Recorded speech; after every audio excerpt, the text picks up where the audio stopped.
India's decision to deny visas to pro-Khalistani separatists from Canada has sparked a fierce debate amid escalating tensions between New Delhi and Ottawa. A Canadian news report has sparked a storm claiming that the Modi government is using visa denials as a tool to keep pro-Khalistani voices out of the country. But is this truly a case of suppression, or is it a sovereign nation exercising its right to protect its borders? The Indian government is not backing down. Instead, it has backed its actions. Ministry of External Affairs explained, quote, "Granting of Indian visas is our sovereign function and we have the legitimate right to deny visas to those who undermine our territorial integrity." The commentary that we see in Canadian media on this matter is akin to foreign interference in India's sovereign affairs, unquote. In other words, Trudeau government and Canadian media should just mind its own business. Ministry of External Affairs added, quote, "We have seen the said media report. It is yet another example of Canadian media's disinformation to malign India," unquote. Reports from Canadian media claim that Sikh Canadians supporting the Khalistan movement have faced visa denials unless they renounce their separatist ideology if they want to enter India. Now, I'm sure you know, pro-Khalistani groups have openly rallied against India in Canada. They have attacked Indian consulates, attacked Hindu temples and worshippers, and threatened the lives of Indian officials, and even glorified the assassins of former Prime Minister Indira Gandhi. Now, can India allow such terror elements to enter the country? No, thank you. You can stay in Canada all you want. These people now have the audacity of accusing India of weaponizing its visa policy to demand allegiance to Indian sovereignty.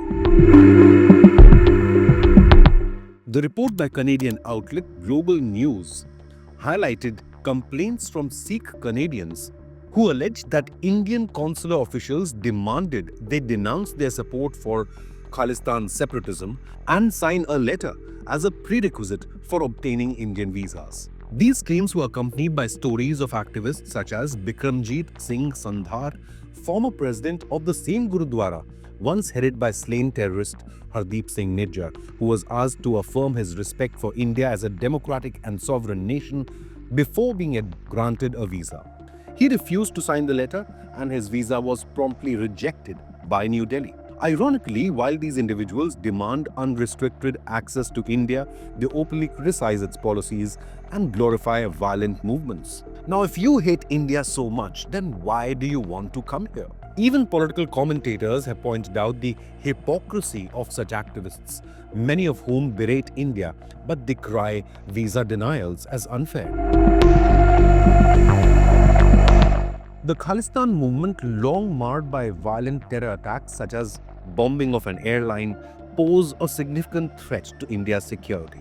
The movement have been linked to Pakistan's ISI, or Inter-Services Intelligence Agency, a group infamous for destabilizing agenda against India. By imposing such stricter visa rules, New Delhi seeks to prevent individuals with such extremist ideologies from entering India's borders. It's worth noting that many countries, including the United States and as well as Canada, exercise similar precautions. For example, the United States requires visa applicants to disclose their detailed information about their social media usage to screen for extremist connections. India's strict visa stance comes amid deteriorating relations with Canada.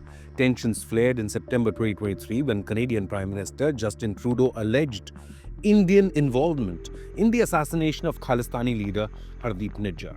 Despite these claims, Trudeau later admitted his government lacked any concrete evidence, relying instead only on unverified intelligence. Now, while 4 suspects have been arrested and charged, but till today, Trudeau government has not disclosed any evidence linking Indian government or its officials.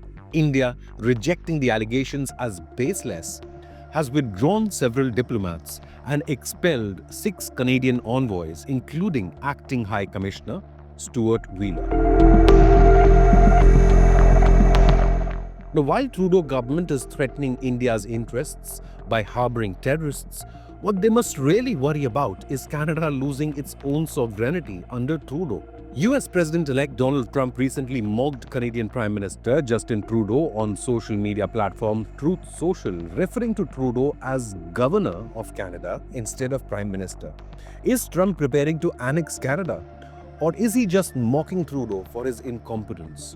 Recently, Trump's main man, Elon Musk, termed Trudeau an insufferable tool. Last week, Canadian PM Justin Trudeau had to fly to the US to meet Trump, where talks focused on Trump's threat of imposing 25% tariffs on Canadian goods if Trudeau does not halt the flow of illegal migrants and drugs into the US.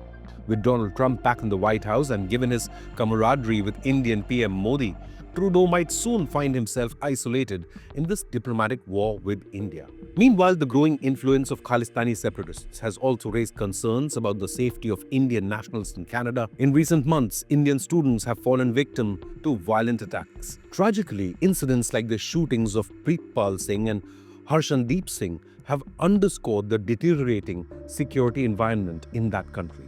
Indian Foreign Ministry is in touch with the families of the victims and stated, quote, "The safety, security and welfare of Indian nationals in Canada remains of utmost importance to us.